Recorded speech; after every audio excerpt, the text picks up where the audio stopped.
Et voilà, on continue cet après-midi évidemment chez Decathlon à Lille. On en a pas mal parlé, on va maintenant s'intéresser aux ambassadeurs après avoir eu tout à l'heure l'un des leaders, Clément Villard. On va s'intéresser à ces jeunes filles, jeunes garçons qui représentent Decathlon. On a le plaisir d'avoir avec nous Camille Petit. Bonjour Camille. Bonjour. Merci beaucoup d'être avec nous. Et puis à vos côtés, c'est Alexandre Roumette. Alors Camille, vous Merci pratiquez, bonjour, vous pratiquez Camille la boxe française et puis on en parlera tout à l'heure dans un instant avec Alexandre qui lui pratique le MMA, c'est le combat libre qu'on connaît bien. Alors racontez-nous un petit peu le rôle d'ambassadrice. Qu'est-ce qu'on fait pour être d'abord ambassadrice chez Decathlon et puis en quoi consiste votre travail, Camille? Alors du coup, moi je fais de la boxe française déjà depuis 25 ans. Et quand Decathlon est venu m'envoyer un questionnaire pour savoir si je voulais faire partie de l'aventure et être ambassadrice, j'ai pas hésité. Pour moi, être ambassadrice, c'est promouvoir déjà la marque et les aider en fait à créer de nouveaux produits qui puissent correspondre au mieux à notre pratique. C'est parfait, c'est du sur-mesure, c'est comment allier en fait le travail et sa passion. Complètement. Alors là, du coup, vraiment. Un rêve depuis longtemps. Exactement. Moi, la boxe française, en plus, c'est peu connu. En plus, je suis une fille, donc il y a très peu de produits qui sont développés. Et là, pouvoir les aider justement à renforcer les produits et à promouvoir en fait ce sport, c'est chouette. Alors, ça veut dire que vous êtes basé à Paris, en l'occurrence, dans un Decathlon pas très loin de la région, dans la région parisienne. Oui. Votre travail au quotidien, c'est lequel? Alors du coup, moi je suis vendeuse du coup fitness nature et essentiellement du coup sur les sports de combat et tout ce qui est fitness musculation. Et donc du coup, voilà, j'aide que ce soit pour la mise en rayon, mettre en avant les produits ou tout simplement conseiller les sportifs qui viennent acheter leur matériel. Le fait d'être une fille, conseiller l'ensemble des gens, c'est... j'allais dire c'est un peu stupide, c'est pas pénalisant, c'est bien, c'est un avantage. Comment est-ce qu'on est perçu comme fille?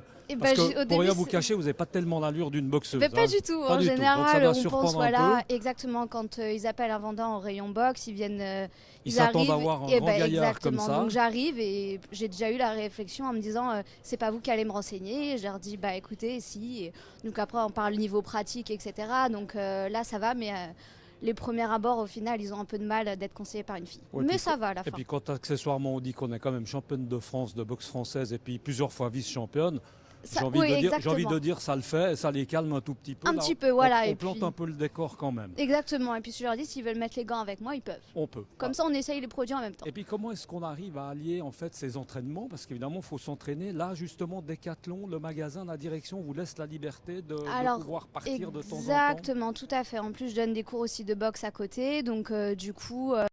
en fonction de mes horaires, je leur donne mes disponibilités et ils s'arrangent complètement pour me laisser libre pour m'entraîner et pour entraîner également. Et là, vous êtes comme ambassadrice, évidemment, vous portez la marque, forcément. Oui, c'est ça, tout à fait. C'est un peu exactement. Comme ça. Il y a ça, donc du coup, je porte la marque. J'essaye même que ce soit dans les clubs ou dans les compétitions de la promouvoir. Et puis du coup, je les aide à créer, pourquoi pas, des nouveaux produits. Il y a une petite fierté quand même de porter une marque comme ça, non? Ah oui, complètement. Ouais. Surtout que j'y crois pleinement et du coup, je suis super satisfaite de la porter et de la montrer. On va passer le micro à Alexandre Roumette. Alexandre, vous, c'est le MMA. Comment est-ce que vous êtes tombé dans cette marmite Decathlon? Racontez-nous. Dans la marmite Decathlon, je suis tombé dedans pour un contrat en alternance en fait sur un BTS MUC. Donc ça fait 3 ans que je suis à Decat.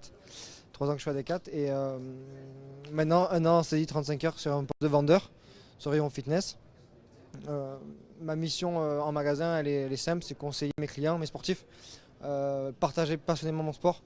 Et c'est là que je prends tout mon rôle d'ambassadeur, c'est qu'aujourd'hui, ok, je promouvois la marque, comme l'a dit Camille, mais c'est aussi partager mon sport, dédiaboliser un sport de combat comme la boxe, comme les arts martiaux qui sont magnifiques, et les faire pratiquer mes clients. Alors, on l'entend un petit peu, c'est bien sympathique, ça sent bon la Provence. Hein. Vous êtes pour la région provençale, ouais. Ça veut dire quoi? Vous circulez un peu dans toute la région? Alors, récemment, j'ai pris la mission du leader provençal sur le sport de combat. Ma mission, elle est où? Elle est d'aider les équipes de chaque magasin en fait, qui animent eux-mêmes les sports de combat à aller vers la croissance. Donc partager dès sa marche, donc des actions qu'on a pu mettre en place sur des magasins, que ce soit sur du local ou du global, et les aider à avancer, quoi, tout simplement. Alexandre, on l'a compris, un Decathlon, c'est un peu pyramidal. Hein. C'est, évidemment, il y a les ambassadeurs, etc. La pyramide, elle s'est cassée la figure il y a très peu de temps. Mais quelle est la relation avec les autres? Il n'y a plus de pyramide. Tout est auparavant management qui était descendant. Maintenant, c'est fini. On est sur quelque chose de remontant. On est sur du travail en réseau. Et aujourd'hui, bosser avec la marque en direct, c'est super simple. Régulièrement, je pense, une fois par semaine, j'ai Clément, leader sur la DIRCO Outchock, Clément Villard, voilà, qu'on a vu tout à l'heure, au téléphone, pour échanger sur des actions que j'ai mis en place, sur des commandes, des quoi faire. J'ai eu aussi la chance de voir directement le numéro 1 et le numéro 2 de la marque pour présenter mes projets. Ils ont su me driver rapidement et efficacement sur des axes de travail à avoir. Donc non, il n'y a plus de pyramide. Un petit mot, le MMA, combat libre, il faut s'entraîner, on a de la place, on a encore du temps. MMA, combat libre, c'est néfaste, c'est une mauvaise appellation. MMA, ouais, carrément. Ça demande beaucoup de temps, surtout pour quand on combat au niveau pro. C'est de l'investissement qui soit perso. Donc oui, mon décathlon me laisse du temps, mais c'est aussi à moi de le prendre. C'est-à-dire que le matin, certains vont se lever à 7h, moi c'est à 6h, 5h30 pour m'entraîner. Et le soir, je me couche à 10h, 10h30 après le travail et le sport du coup. Mais autrement, ouais, la boîte laisse du temps libre. Même arriver de m'entraîner entre midi et 2, faire un peu de physique sur la terrasse du magasin, c'est déjà arrivé. Merci beaucoup en tout cas Merci Camille et puis merci beaucoup Alexandre. Vous l'aurez compris, ça reprend, hein, ça rigole pas du tout chez Decathlon. C'est du sérieux, c'est du 100%. On va à 100 à l'heure ici chez Decathlon. On va se retrouver dans un instant avec deux jeunes garçons. Vous allez voir, ce sont des ingénieurs en produits. Et puis un autre garçon qui viendra nous parler de son métier. On se retrouve tout à l'heure. Ciao.